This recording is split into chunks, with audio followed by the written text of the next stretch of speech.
Look closely at what's actually staring back at them right now.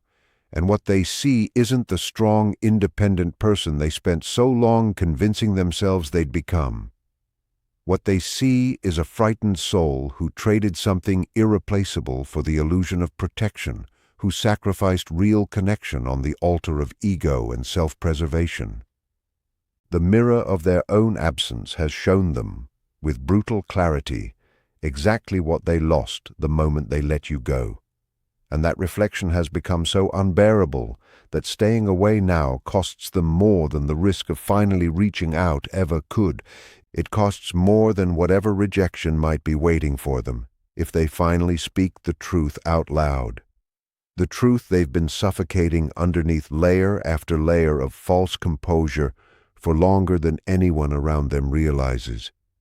This breaking point isn't a moment of weakness. It's actually the first real strength they've shown in this entire dynamic, because it takes far more courage to shatter your own defenses than it ever does to keep maintaining them indefinitely, holding the line against the tide of what your own heart has known all along, even while every outward gesture insisted otherwise. They're preparing to do something that terrifies them more than the silence ever did. And the transformation happening inside them right now is the necessary kind of destruction that always comes before any authentic rebirth.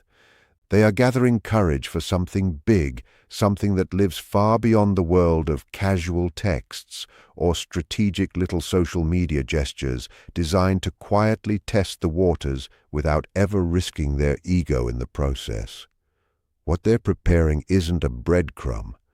It's a full offering. Not a vague, hedged feeler sent out to see what sticks, but a real declaration, one that will require them to stand completely exposed in the truth of everything they've been hiding, denying, and running from since this connection first lit something in them they weren't ready to hold. You need to understand something about the action they're building the courage to take. It is so far outside the character they've shown you, so radically different from the self-protective patterns they've demonstrated up until now, that when it finally arrives, it will stand as undeniable proof that something fundamental has shifted in the bedrock of who they are and in what they're now willing to risk for something they know, deep in their soul, is real. This isn't them sliding back into your life with strategic ambiguity or calculated distance, one foot always positioned near the exit just in case. This is them showing up in a way that burns every bridge back to the safety of detachment, a way that fully commits them to the vulnerability of being seen in their need, their regret, their longing, their absolute knowledge that walking away from you was the single greatest mistake in a life full of choices they wish they could take back. They're rehearsing words in their head that they've never once spoken out loud, words that genuinely terrify them, because once they're released into the world, they can't be taken back or dressed up as anything other than exactly what they are. A complete surrender of the pretense that they were ever fine without you, that they were ever whole in your absence, that they were ever anything other than haunted by the ghost of what they destroyed the moment they chose pride over presence. Carl Jung once wrote that when two personalities meet, it's like the contact of two chemical substances. If there's any reaction at all, both are transformed by it. They are finally letting themselves acknowledge that you transformed them, that whatever happened between your two souls created something they simply cannot replicate or replace with anyone else, no matter how hard they've tried. And that acknowledgement is exactly what's driving them toward an action that will make no sense at all to anyone watching from outside this connection, but will make complete and total sense to you the moment you feel the energetic truth vibrating underneath their words. An action that will require them to be entirely vulnerable, entirely honest, entirely willing to face whatever response you choose to give them from the sovereign throne of your own healed clarity and power. There's always a catalyst. always a specific moment when the walls of denial finally crack open and let reality flood in with enough force that maintaining the comfortable lies becomes impossible, even for someone who's spent years perfecting the art of self-deception. Someone who could once talk themselves out of any inconvenient feeling before it had the chance to fully form. For this person, that moment arrived recently, and it shattered whatever carefully constructed story they'd built about being fine, being over it, being able to move forward as though you were just another chapter to close and file away in the archive of their romantic history. They saw you moving on, or at least appearing to move on, and the terror that seized them in that moment was so visceral, so primal, so completely consuming that it bypassed every intellectual defense they had and landed directly in the part of them that knows, beyond any capacity for rational explanation, that losing you permanently is not something they could survive with any real piece of their soul left intact. Or maybe it wasn't your movement forward at all that triggered this. Maybe it was their own descent downward, their own personal dark night of the soul, the kind that forces a person to finally confront the wasteland they built for themselves the moment they chose safety over sacred connection. They hit their own rock bottom, and what they found waiting for them there wasn't the relief they were expecting.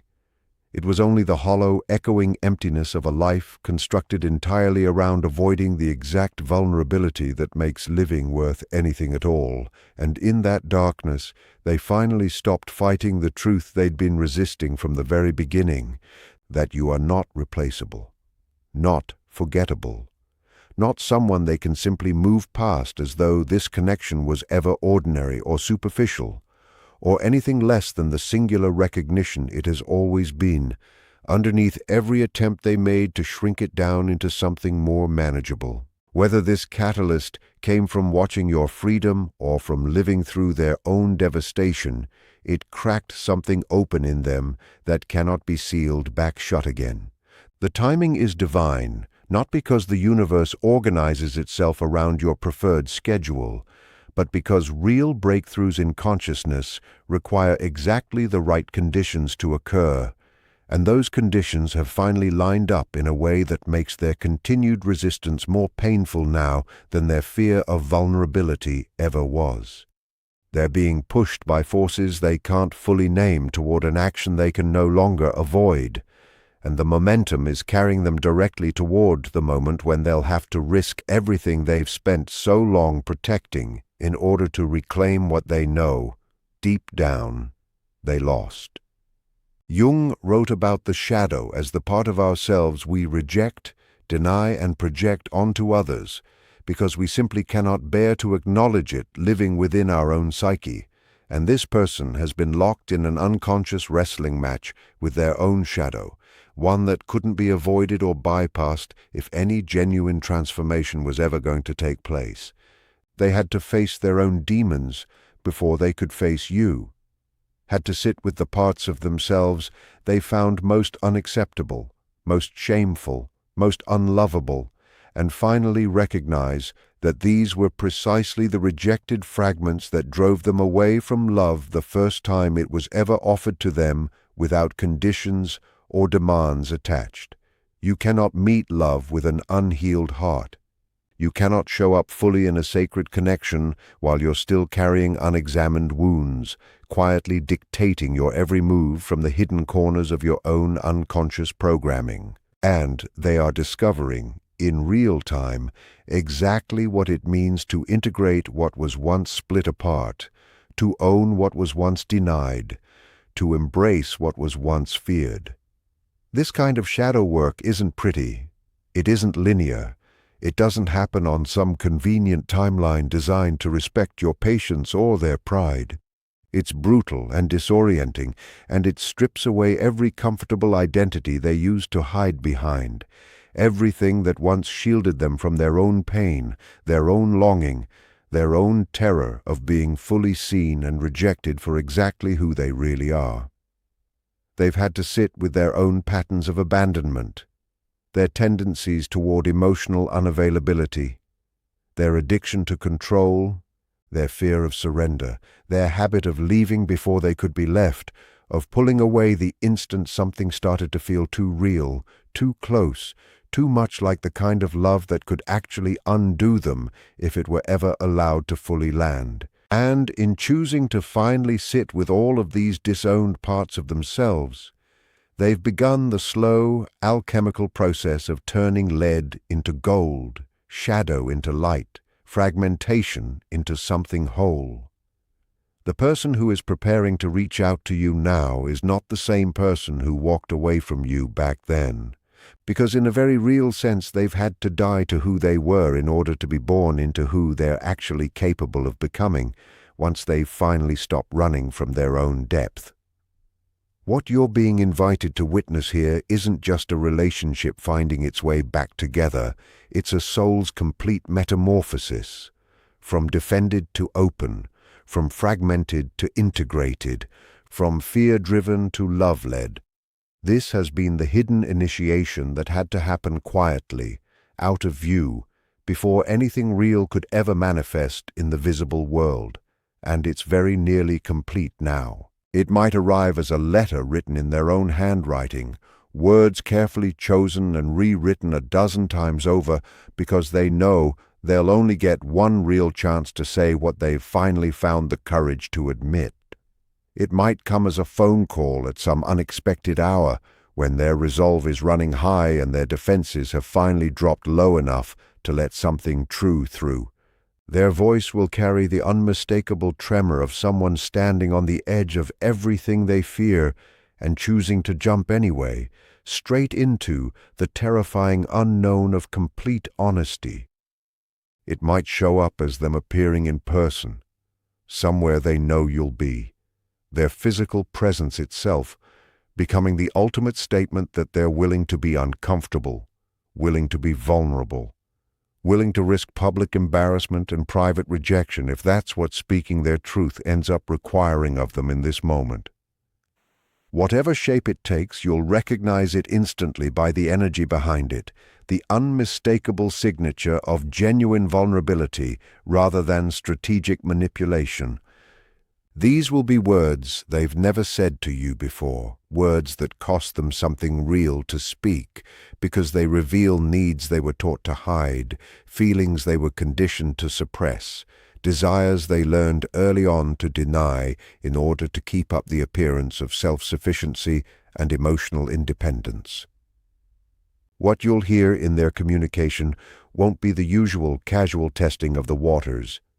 It will be a full, unguarded immersion into depths they used to refuse to even acknowledge existed. And the difference will be so clear, so palpable, so completely undeniable, that any confusion you may have ever felt about their intentions will simply evaporate in the presence of this unmistakable declaration. An apology that doesn't deflect or minimize, but takes full and complete ownership of the pain their choices caused. A confession that doesn't hide behind vagueness, but names specifically what they feel, what they want, and what they're finally willing to admit they can't live without. A plea that doesn't demand or pressure you in any way, but simply lays bare the honest truth of their internal world and leaves the power of your response entirely and completely in your hands. This is what's making its way toward you now, carried on the current of their transformation and delivered at the exact moment when divine timing finally intersects with human readiness. And nothing about it is going to be small or safe or carefully designed to protect them from the consequences of being fully seen in their need for you. Understand clearly that what they're preparing to do is not some breadcrumb casually tossed your way to see if you're still interested, still available, still willing to settle for the leftover scraps of their attention whenever it happens to be convenient for them to offer it. This is the whole loaf, the entire harvest, every resource they've been quietly hoarding away in the storehouse of their defended heart, now finally being brought out into the open and laid down at your feet, with the full knowledge that you have every right to reject it, to walk away from it entirely, to tell them their offering has arrived too late, and that you've already planted new seeds in soil they'll never get to touch again. The risk they're taking is absolute because it requires the total dismantling of their entire protective structure, the complete surrender of the control they've relied on for so long to keep themselves safe from the exact intimacy they're now pursuing with an urgency that could almost look like desperation, but is really born of clarity about what actually matters in a well-lived life. They know they might lose everything, and they're doing it anyway, because staying trapped inside the prison of their own fear has become more unbearable than the possibility of your rejection ever could be. They're risking their pride, that fragile ego structure that convinced them for years that being vulnerable was the same thing as being weak, that needing someone was some kind of personal failure rather than one of the most human and sacred experiences there is. They're risking the comfortable story they built to explain why this connection didn't work, the narrative they told themselves and everyone around them to justify walking away in the first place, the version of events where they were simply protecting themselves rather than abandoning something rare. And admitting they were wrong takes a level of humility that doesn't come naturally to someone who has spent years perfecting the art of emotional self-protection. They're risking the judgment of everyone who watched them leave and will now watch them come back, risking being seen as inconsistent or confused or weak, when in reality what they're actually demonstrating is the exact opposite. The strength it takes to admit real error, the courage it takes to choose love over image, the wisdom to finally recognize that being right is worth absolutely nothing if it costs you everything that makes being alive feel meaningful in the first place. This is terror and courage existing at the exact same time, in the exact same breath, in the exact same body, in the exact same decision to reach for what they know is real, despite every logical reason they could find to protect themselves from potential pain. Carl Jung once said, "The privilege of a lifetime is to become who you truly are." And this person is finally claiming that privilege, allowing their true self, the one that loves you, needs you, chooses you, to emerge from underneath the false self that worked so hard for so long to convince everyone, including themselves, that they were perfectly fine living without you. Real change speaks through consistent action, not just carefully crafted words designed to slip past your defenses and gain access to your energy without requiring any actual transformation on their part. You'll know this is genuine not simply because they say the right things, although their words will carry real weight once they're spoken from an integrated place rather than a manipulative one, but because of what follows their initial outreach, a pattern of actually showing up, of following through, of proving through behavior sustained over time that the internal shifts they claim to have gone through aren't just temporary adjustments engineered to win you back, but permanent changes in how they move through the world and in what they choose to prioritize in their own soul.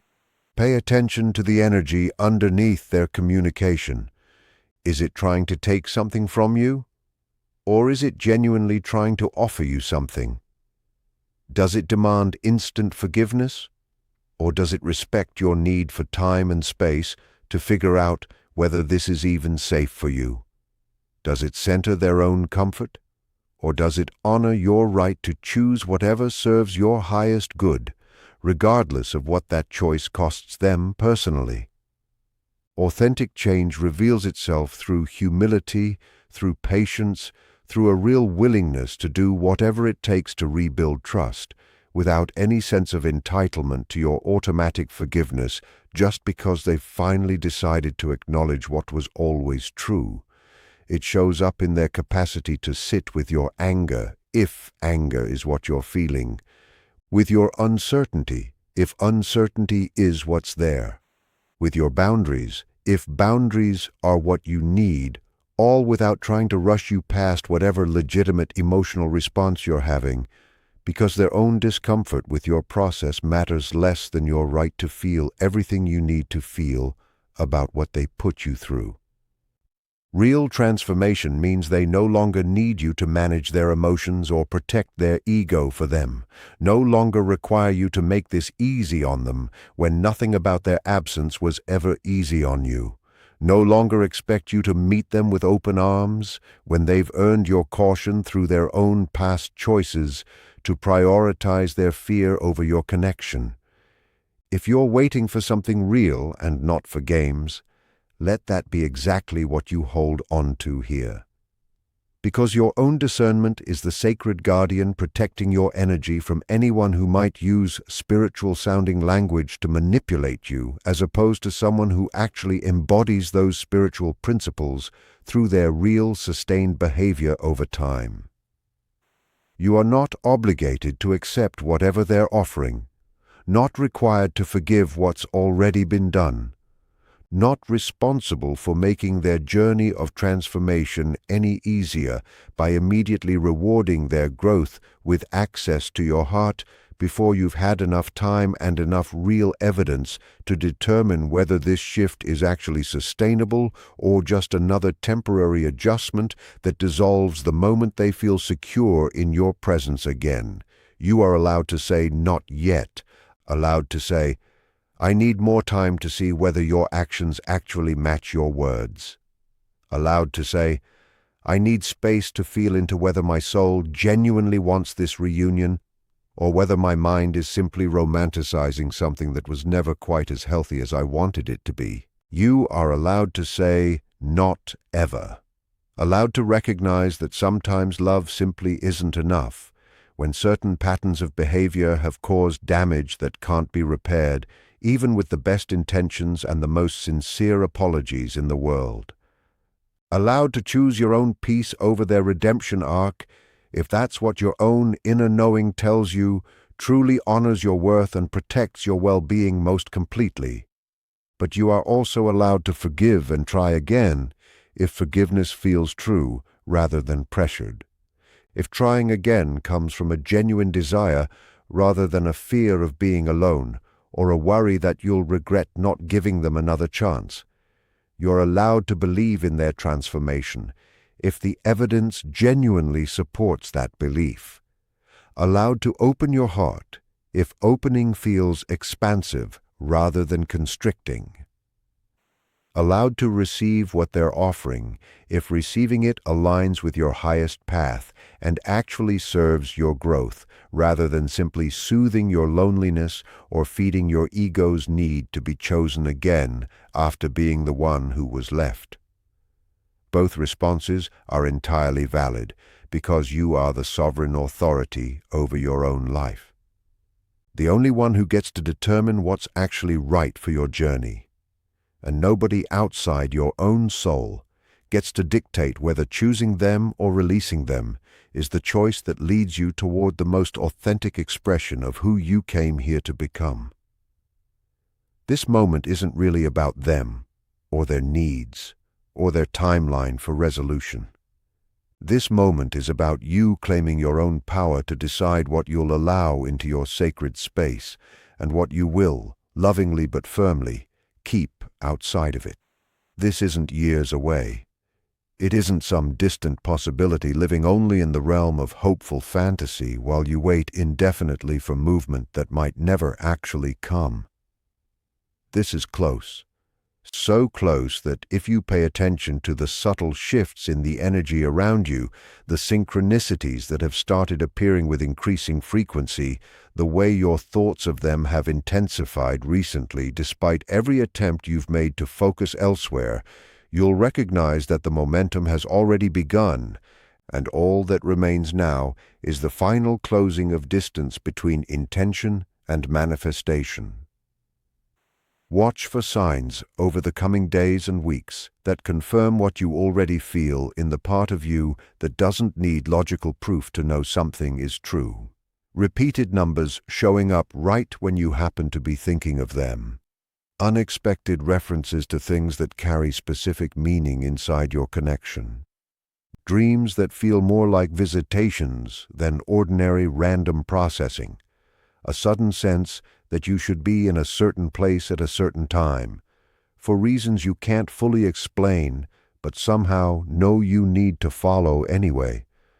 A stranger who says something that lands like it was meant for you and no one else. A song that plays at the exact moment you needed to hear it. When you start seeing the signs, when you feel the energetic alignment of divine timing bringing together all the pieces that needed to line up before any of this could unfold in the physical world, you'll know it's time to prepare yourself.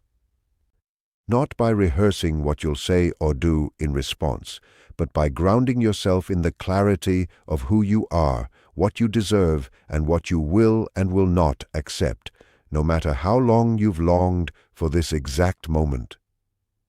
The collective unconscious, the shared reservoir of human experience and archetypal pattern that Jung wrote about, is activating one of its oldest templates right now, the return of the lovers, the prodigal's homecoming, the sacred reunion that happens once two souls have completed the necessary lessons found only in separation, and are finally ready to attempt union again from a far more conscious place than was ever possible before. The unexpected is on its way, arriving not according to your timeline or theirs, but according to the deeper orchestration that governs everything, once we finally surrender our need for control and learn to trust the intelligence quietly moving through all of life. Are you ready to receive it? Ready to meet whatever arrives with the full presence of your healed, sovereign self, the version of you that no longer needs their return to feel complete, but is simply willing to witness it with open eyes. Ready to hold space for whatever unfolds next with grace, with wisdom, and with an unwavering commitment to your own truth, whatever that truth ultimately turns out to be.